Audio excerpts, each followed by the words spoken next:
Good morning বন্ধুরা। আজকে সকাল থেকেই তোমাদের জন্য আবার একটা ব্লগ নিয়ে চলে এসেছি। আজকের ব্লগটা আমি সকাল থেকেই শুরু করছি। আজকে বাইরে দেখো কি পরিমাণ রোদ উঠেছে। এখনও কিন্তু বেলা তেমন একটা হয়নি। ঘড়িতে এখন বাজে হচ্ছে 9টা বেজে 3 কি 4 মিনিট হয়েছে। তাতেই দেখো কি পরিমাণ রোদ উঠেছে। আকাশ একদম পরিষ্কার। আজকে বোঝাই যাচ্ছে যে আজকে রোদের তাপ কি পরিমাণ হবে। আর তারের মধ্যে একলা একটা চড়ুই পাখি বসে অনেকক্ষণ থেকে ডাকাডাকি করছে। প্রচণ্ড গরম লাগছে সকাল থেকেই। বাড়ি থেকে যে কাঁঠালটা এনেছিলাম এবার, সেই কাঁঠালটার দানাগুলো এভাবে এখানে রোদে শুকিয়ে রেখেছি। একদিন খাওয়া হয়েছিল, কাঁঠাল দিয়ে ডাল খেয়েছিলাম। তারপরে একদিন কাঁঠালের দানাগুলো ভাজিও করেছিলাম। আর বেশ কিছুটা দানা এভাবে আমি ঝুলিয়ে রেখেছি, এখানে রোদে শুকাচ্ছে। আরেকদিন হচ্ছে কাঁঠালের দানা ভাজি করব, তোমাদের সাথে সেই রেসিপিটা শেয়ার করব।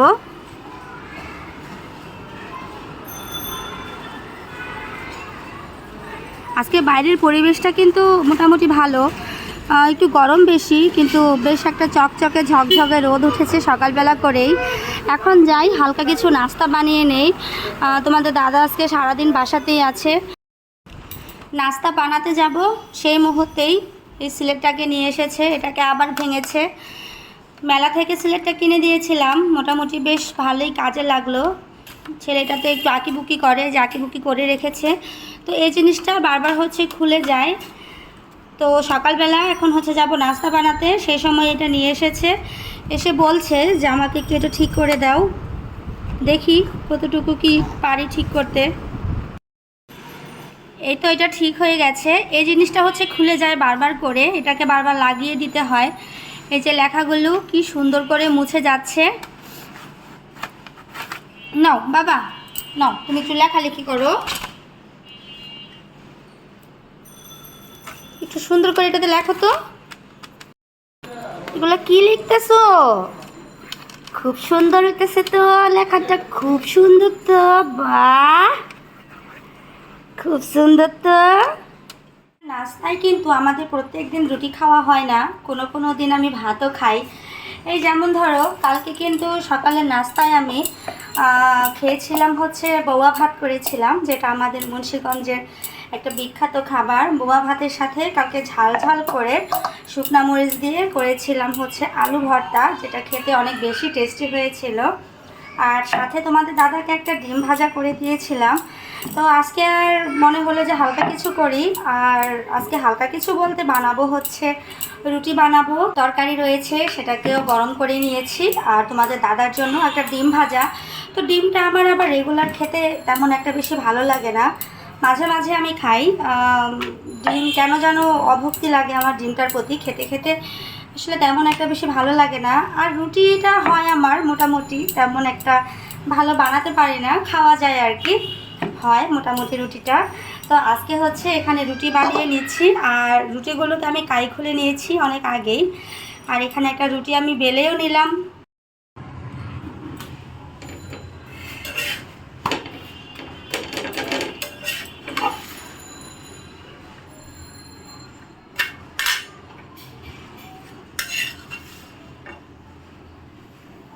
রুটিটাকে এভাবে সেঁকে নিলে পরে রুটিটা কিন্তু খুব সুন্দর ফোলে। দেখো রুটিটা আমার কত সুন্দর ফুলছে।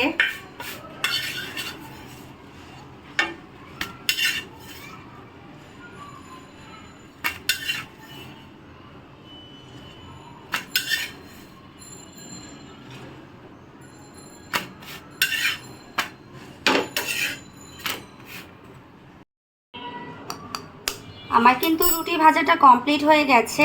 এখন হচ্ছে ডিমটাকে ভেজে নেব।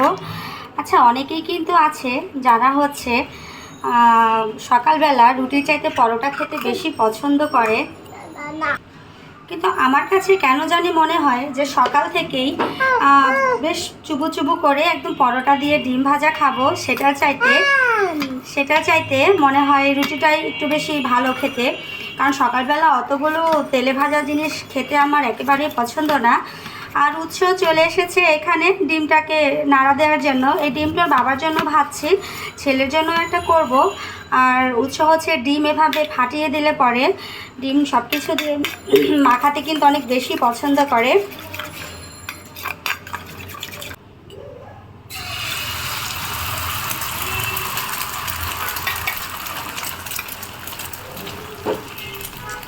সকালবেলা খুব সুন্দর ধ্যানে করে টাটকা শাক এসেছে। এখন হচ্ছে এখান থেকে কিছু শাক রাখবো। আচ্ছা, আমার পুঁই শাক দেন এক কাটি, ভালো দেখে দিবেন। আর হলো ইয়া দেন, ডাটা দেন এক কাটি, আর কিছু লাগবে না, ভালো দেখে দিন। 3 তলা থেকে ব্যাগ ফালাচ্ছি আর ব্যাগের ভিতরে টাকা দিয়ে দিয়েছি। এখন হচ্ছে এভাবে আমরা এখন সবজি কিনি। বাবা, যে পরিমাণে গরম বা যে পরিমাণে রোদ ওঠে, এর মধ্যে আর বাজারে যাওয়ার সাহস নাই। তো এখান থেকেই মোটামুটি রাস্তা দিয়ে ভালো সবজি টবজি যায়, এখান থেকেই কিনে নিলাম। আমি হচ্ছে পুঁই শাক কিনেছি আর ডাটা কিনেছি, 40 টাকার কিনে নিলাম। এই হচ্ছে রশি ফেলে সবজি কিনলাম। আমি মাঝে মাঝে এভাবে কিনি, বাজারে এখন আর যেতে হয় না। তোমাদের দাদা বললো যে পুঁই শাক দিয়ে নাকি বড়া খাবে, ওই জন্য পুঁই শাকগুলো কিনলাম। পুঁই শাকগুলো এত সুন্দর, অনেক সতেজ। আর এই যে দেখো, পুঁই শাকের গোড়ায় কাদা মাটি লেগে আছে।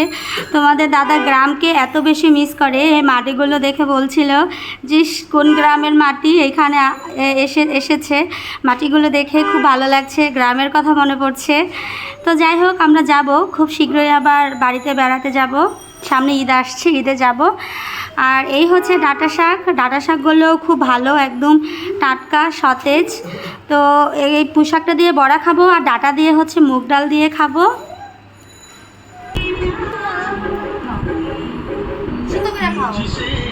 বাসায় অনেকগুলো তেলের বোতল জমে গেছে, আর সাথে কিছু ভাঙা মগ টগও আছে। আজকে হচ্ছে তেলের বোতলগুলোকে সব বিক্রি করে দিচ্ছি। কার্টুন মাটুন নেন না? ও এমনি নিয়ে যান তাহলে। 1 কেজি হয়েছে, ঠিক আছে। মগ দুটা নিছেন? আচ্ছা, আর ওই যে ওটার ভেতরে আছে কতগুলা।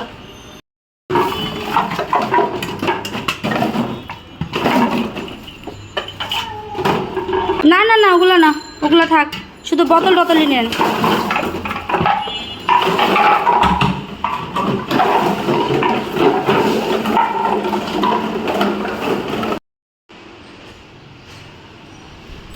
কত হয়েছে? এটাও 1 কেজি হয়েছে। 1 কেজি 28 গ্রাম। এটা ঘরে অনেকগুলো তেলের বোতল জমেছিল, প্রায় 2 কেজির মতো, 25 টাকা কেজি ছিল। তো সকালবেলায় 50 টাকা ইনকাম করা হয়ে গেল। টাকার পরিমাণ কম হোক বা বেশি হোক, তো মাঝে মাঝে এরকম টুকটাক টাকা পয়সা হাতে আসলে খুব একটা খারাপ হয় না।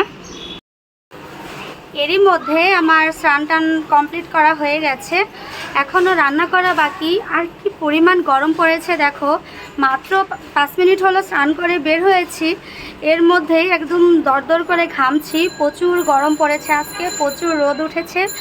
তো বেশ কিছু জামা কাপড়ও ধুয়ে দিয়েছি, এখন হচ্ছে জামা কাপড়গুলো একটু রোদ্রে শুকাতে দেব। এত সুন্দর রোদ উঠেছে, জামা কাপড়গুলো শুকাতে খুব আর একটা বেশি সময় লাগবে না।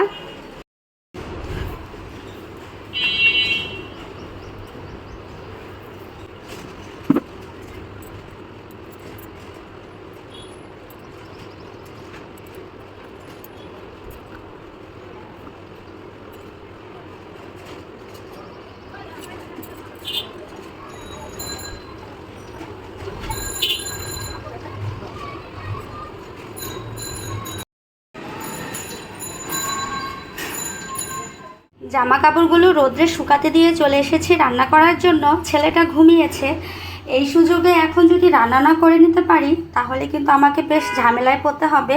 রান্না করব মুগের ডাল। মুগের ডালটাকে আমি এখানে একটু সামান্য লবণ দিয়ে ফুটিয়ে নিচ্ছি।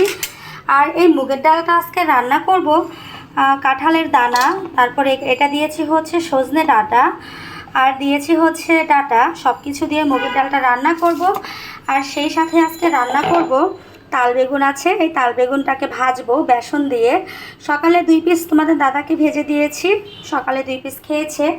আর সেই সাথে আরও থাকছে এখানে যে সকালবেলা আমি পুঁই শাকগুলো রেখেছিলাম, পুঁই শাক দিয়ে আর সবজি দিয়ে একটা ঝোল শাক রান্না করব। তো এখানে সবজির মধ্যেও অনেক কিছু নিয়েছি আমি আলু নিয়েছি, ঝিঙে নিয়েছি, তারপর এটা হচ্ছে বেগুন, এটা হচ্ছে কাঁঠালের দানা, মোটামুটি অনেক সবজি নিয়েছি। আমার ঘরে যা যা ছিল সব কিছুই নিয়েছি। এই সবজিগুলো দিয়ে এই পুঁই শাকটা দিয়ে একটা ঝোল শাকের মতো রান্না করব। তো তোমাদের সাথে আবার রান্নাটা কমপ্লিট করে ফিরে আসছি। আমার রান্না বান্না করা কমপ্লিট। এখানে হচ্ছে বেগুন ভেজে নিয়েছি 3 টুকরা, আর এই হচ্ছে সবজিটা রান্না করেছি পুঁই শাক দিয়ে। সব কিছু দিয়ে সবজিটা দেখতে কিন্তু অনেক সুন্দর হয়েছে আর অনেক টেস্টিও হয়েছে। আমি রান্না করার সময় একটু টেস্ট করেছিলাম। এই হচ্ছে মুগের ডাল কাঁঠালের দানা দিয়ে আর সজনে ডাঁটা দিয়ে ডালটা করেছি, 5 ফোড়ন আর শুকনো মরিচ আর সাথে আদা ফোড়ন দিয়ে। ডালটা দেখতে যত ভালো হয়েছে, এত সুন্দর স্মেল বের হচ্ছে, তোমরা যদি সামনে থাকে তাহলে তোমরা বুঝতে পারতে যে স্মেলেই মনে হচ্ছে যে মুগ ডালটা খেয়ে নেই। তো আজকে হচ্ছে নিরামিষ রান্না করেছি। প্রত্যেক দিন হয় কি তোমার মাছ মাংস খেতে খেতে আর ভালো লাগে না। তোমাদের দাদাকেও বললাম যে আজকে চলো নিরামিষ খাই। আর যেহেতু সকালবেলা করে সবজি কিনেছি, একদম টাটকা পুঁই শাকগুলো ডাঁটাগুলো ছিল, টাটকা সবজি দিয়ে যে কোনো তরকারি রান্না করলেই কিন্তু সেটার স্বাদ অনেক বেশি ভালো হয়। তো দাদাও রাজি হয়ে গেল, বললো ঠিক আছে চলো, প্রত্যেক দিনই তো মাছ খাই, আজকে হচ্ছে একটু নিরামিষ কিছু করো। তো আজকের মতো রান্নাবান্নাটা কমপ্লিট হয়ে গেছে আর আমার এরই মধ্যে প্রচুর ক্ষুধাও পেয়েছে, কমপ্লিট হয়ে গেছে। আর এখন হচ্ছে ভাত খেয়ে নিচ্ছি, প্রচুর ক্ষুধা লেগে গেছে, সারাদিন অনেক কাজ করেছি। ছেলেটা এখনও ঘুমিয়ে আছে, ঘুম থেকে ওঠেনি। তো গরম ভাতের সাথে বেগুন ভাজা দিয়ে খাচ্ছি, ভালোই লাগছে খেতে। আর নিরামিষ আইটেম তো, মাছ মাংসের চাইতে আমার কাছে নিরামিষ আইটেমটা একটু বেশি ভালো লাগে।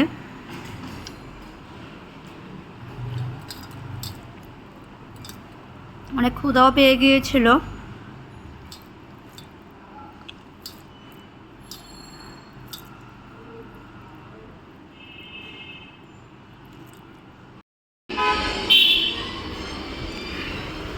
দুপুরের পরে খাওয়া দাওয়া করে অনেকক্ষণ রেস্ট নিয়েছি, এখন একটু বারান্দাতে এসে দাঁড়িয়েছি।